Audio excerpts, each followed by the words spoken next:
Ito ang good news mga kababayan, no? Kumusta kayong lahat dyan? At welcome back sa News Info PH. At sa mga bago pa lang dito sa ating YouTube channel ay huwag nyo kalimutan na mag-subscribe at pindutin ang bell button para lagi kayong updated sa mga maiinit na videos na ating ina-upload araw-araw. So eto na nga mga kababayan ng good news, no? Dahil nga mga kababayan, wala nang pag-asa ay itong impeachment na inihain ng mga anti-Duterte, mga kababayan. So malabo na, mga kababayan, no? At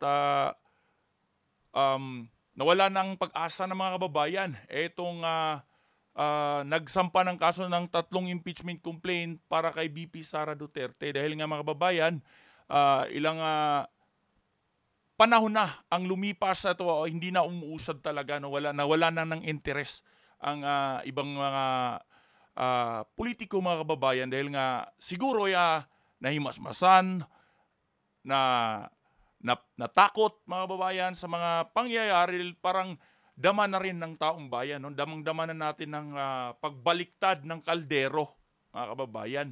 So eto mga kababayan, panoorin natin itong video na ito kung saan dismayado itong mga endorsers ng impeachment complaints laban kay VP Sara Duterte, mga kababayan. Dahil nga sa 2 linggo na, mga kababayan, no, ang lalabi at magbi-break na naman ang session at wala pa ring pag-uusad, mga kababayan, or action na ginawa para sa kanilang reklamo dito nga sa pag-question nila sa paggastos ng confidential funds ni VP Sara, mga kababayan, kung saan malinaw naman na panggigipit at political persecution ng kanilang ginagawa. Dahil nga, mga kababayan, sa lahat ng may ahensya na may confidential funds at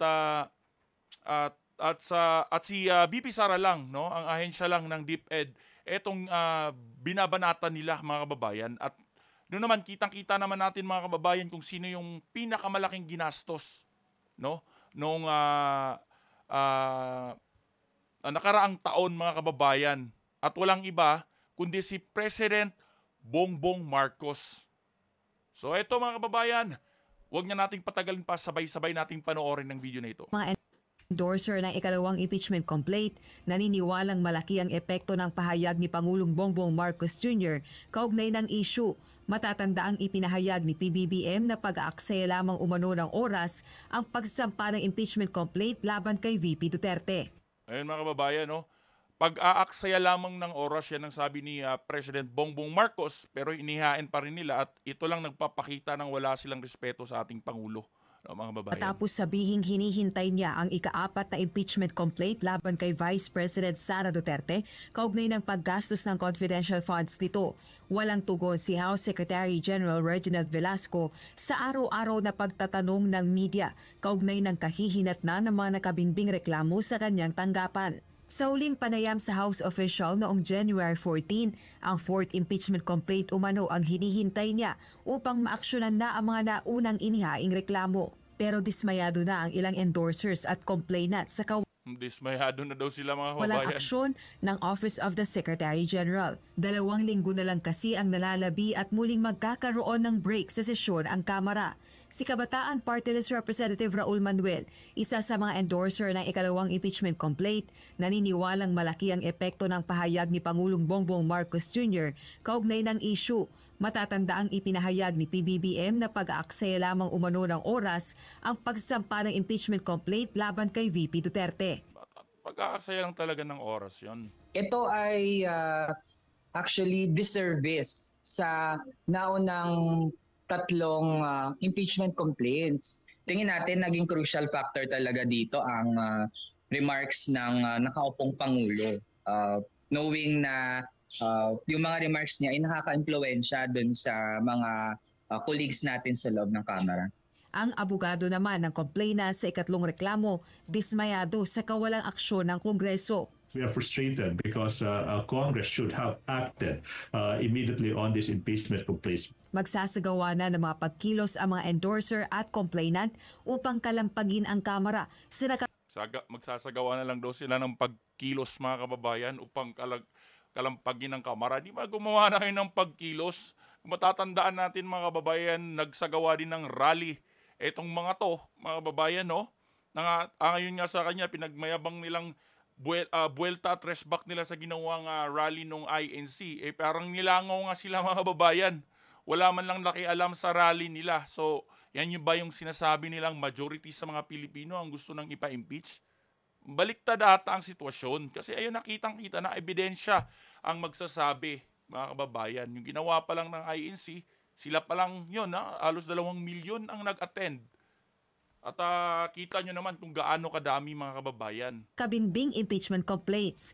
Isasagawa ng iba't ibang grupo ang isang rally sa January 31. Samantala, iginiit naman ng Malacanang na hindi hinaharang ni Pangulong Marcos Jr. ang pag-usad ng impeachment complaints laban kay VP Duterte. Hindi daw hinaharang mga kababayan. Pero ito, sinabi ni Trillanes nung nakaraang interview niya mga kababayan, ang plano pala nila ay palabas na kunwari ay inosente at tutol dito ang Pangulo, pero ang totoong nasa likod nito ay siya lang din mga kababayan, para hindi daw isipin ng mga kababayan natin na siya yung pasimuno. Pero sabi nga ni Trillanes ay ang totoong pasimuno ay ang Pangulo at si Tamba mga kababayan. Dahil sino ba daw ang makikinabang pag napa-impeach ang mga Duterte? So alam na natin mga kababayan, walang iba naman kung sino yung makakinabang. Alam na ng maraming kababayan natin yan. Ayon kay Executive Secretary Lucas Bersamin, nirerespeto ng palasyo ang Kamara. All we were saying, the President was saying to the lower house is, this is my position. But he's not blocking. He is not blocking daw mga He's not kababayan. blocking. He cannot do that. Because it is the discretion of the collective of the lower house. If they decide to initiate, there is no way of preventing that. Dagdag pa ni E.S. Bersamin, ang inihayag na pagtutol ni Pangulong Marcos sa impeachment ay pawang opinyon o posisyon lamang nito. Ayun mga kababayan, no? Napaka-klaro na at napakalinaw na mga kababayan, no? Napakalaging good news din ito sa lahat ng mga sumusuporta kay VP Sara Duterte, mga kababayan, dahil nga pagka wala ng mga ganitong panggugulo sa ating gobyerno ay makakapag-focus na ang especially sila VP Sara Duterte at iba pang mga politiko, mga kababayan. Dapat ay pagpukusan sana kung paano papaunlarin ang ating bayan, paano butihin ang kanilang serbisyo sa taong bayan. Yan dapat ang umiiral mga kababayan, no? Hindi yung puro pag-aaksaya lang sa panahon, pag-aaksaya sa pera ng bayan, itong ginagawa nila, no? Hindi sila pinapasahod ng ating gobyerno para manira ng politiko. At kahit paanong sabi-sabi nila mga kababayan, ang ebidensya ay nasa social media, makikita natin yung taong bayan na ang nagsasabi. Although hindi naman natin sinasabi na 100% mga kababayan, pero majority, para saan pa ang election? Parang hindi tayo dumaan sa elementary, no? Parang hindi tayo dumaan sa high school. Di ba may mga election doon? Kahit pa may bumuboto dito sa ini-endorse nilang tao, no? Kung sino yung majority, siya yung mananalo. Dapat sundin na lang. Di ba mga kababayan? Iwas gulo, no? Iwas sa problema sa ating bansa mga kababayan. Dapat pagtuunan nilang pansin kung paano ipauunlad at pababain yung mga presyo at magbigay ng maraming trabaho at hindi solusyon yung mga pagpapaspoon feed na lang na itong mga politiko na ginawang ayuda, no? Ginagawang ayuda itong ibang mga budget ng gobyerno, no? Hindi naman nakakatulong yan. Dapat trabaho ang binibigay nila at pagpapababa ng pwesto, hindi ganyan. Kasi lalong pinapahirap nila ang taong bayan sa kanilang ginagawa. Di ba mga kababayan, agree ba kayo dyan? Hindi naman natin pinagtutulan yung magbibigay ng mga ayuda, pero dapat sana yung pondo ng gobyerno, ang gawin nila is yung makakapag-unlad ng ating bansa at makakapagbigay trabaho sa maraming Pilipino. So napakaganda nito mga kababayan, no? Nawala na, dismayado na. Ito. So ano masasabi nyo dito mga kababayan? No? I-comment nyo lang yung reaction nyo dito sa video na ito at huwag kalimutan na i-share ang video na ito para mapanood ng maraming Pilipino saan mang sulok ng mundo. Maraming salamat mga kababayan. Magandang gabi po.